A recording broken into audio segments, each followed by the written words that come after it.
prep time, and as you can see, I've got my boards here. If you follow my channel, you know what these boards are. I like to put sticky notes on them, my sticky note outline. Now, as you can see, I also use the wall as well. I started off using the boards, and then all of my boards got full, and then I had to spread out to the wall. But I don't know, I just kind of like using the boards just because that's what I'm used to.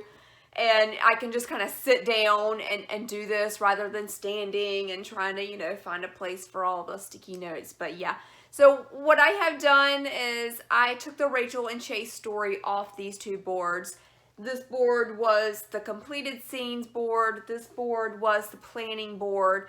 And so I am going to revisit the story. The Rachel and Chase story will get done, but I'm just going to put it up for now because it's given me a lot of problems, and I need to do more planning with it. And you know, I thought I had done some planning with it, but yeah, I'm just gonna take a break because you know what, I'm ready to just write something new. I'm just gonna start over, write something new. So I'm going to be writing When the Ice Melts, and I'm still in my planning stages, but I have some homework to do. This right here is my homework. This is the beat sheet I printed from Gwen Hayes, Romancing the Beat. She has this great book, and it is kind of like Save the Cat, only for romance writers. And so I read the book and I loved it, and there was a link in the ebook to download this like PDF form. So what she has is she introduces like each beat and like what happens in that beat, and then you know, like well, I'm not gonna read all of these. You can check it out if you'd like to. But anyway, she's got like all of these beats and things.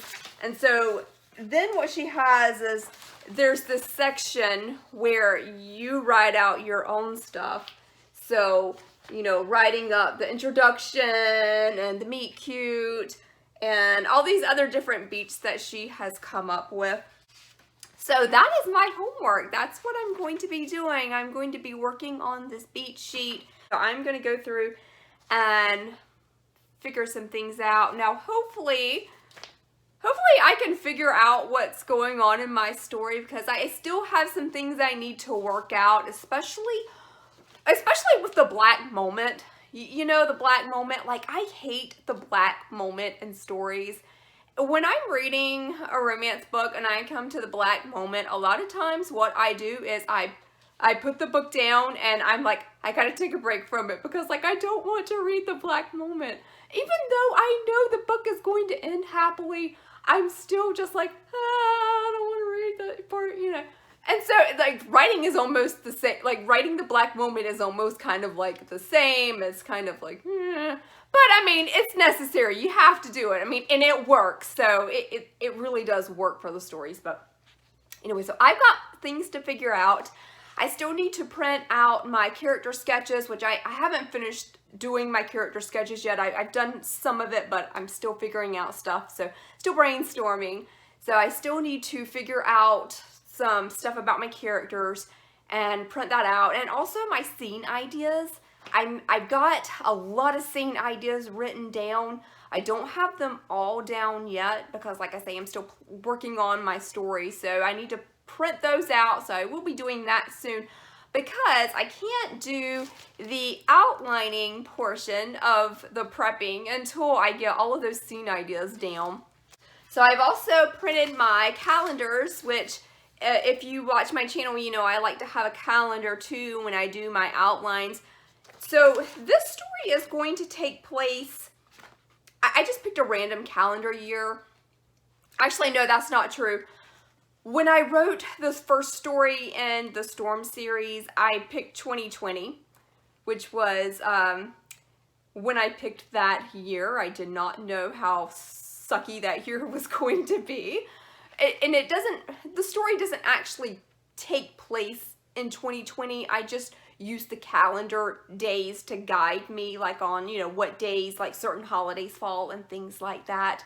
it doesn't actually take place in 2020. So I decided, you know, not to incorporate any of the pandemic stuff in it, because that stuff is just depressing to me. I mean, it's fine when I'm watching Grey's Anatomy and This Is Us and they've incorporated the pandemic in their storylines, but like for my own personal stories, like I didn't want to talk about the pandemic because I felt like that would take some of the focus off of what the story was about.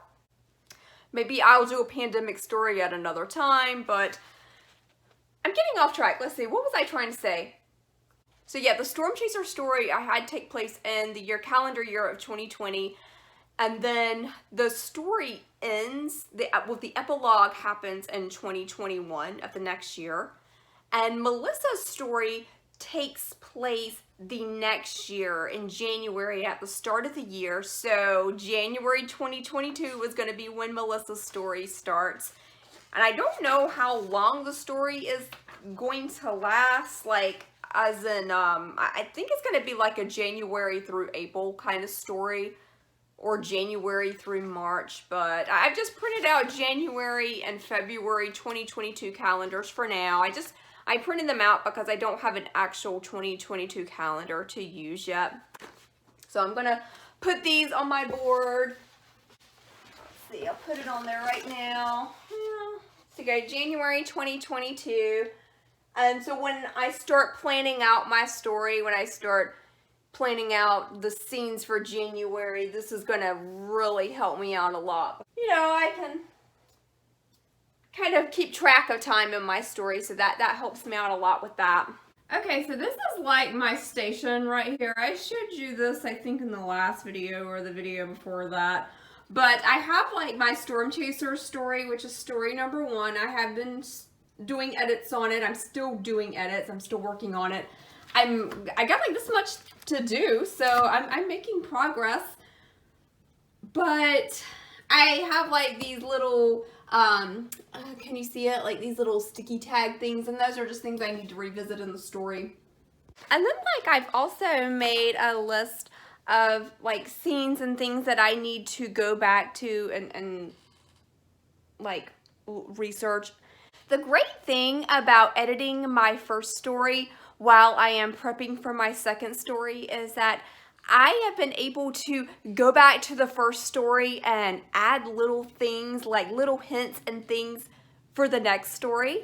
So like I'm going to go back to the Storm Chaser story and I'm going to add a little bit about Trip, who is going to be Melissa's love interest, and Trip was her ex-boyfriend. So I'm going to like create a scene where her and Kit are talking and Trip comes up, and there's nothing that I'm putting in the first story that you really need to know for the second story. The second story, I mean, you could read it as a standalone if you wanted to, but it's just nice to kind of like do that little setup, you know. And I've also have thrown in a Minnesota reference. Like you'll find out her brother is moving to Minnesota, and that kind of explains why Melissa even moves to Minnesota, because she is close to her brother and she wants this news anchor job.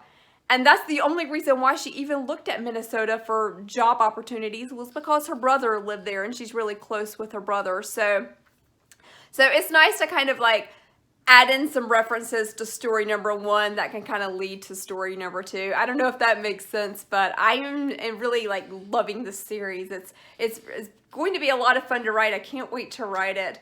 But I have like so much more planning I have to do, so so yeah, I got a lot of work to do. Oh my gosh, this chair I'm sitting in is so squeaky. Sorry if y'all can hear it.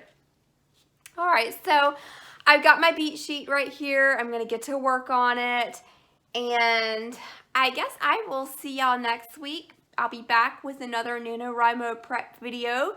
I gotta have my homework done before then, so this is accountability right here. Next week, I'm gonna make sure I have this done, and next week I hope to get started on some of the outlining.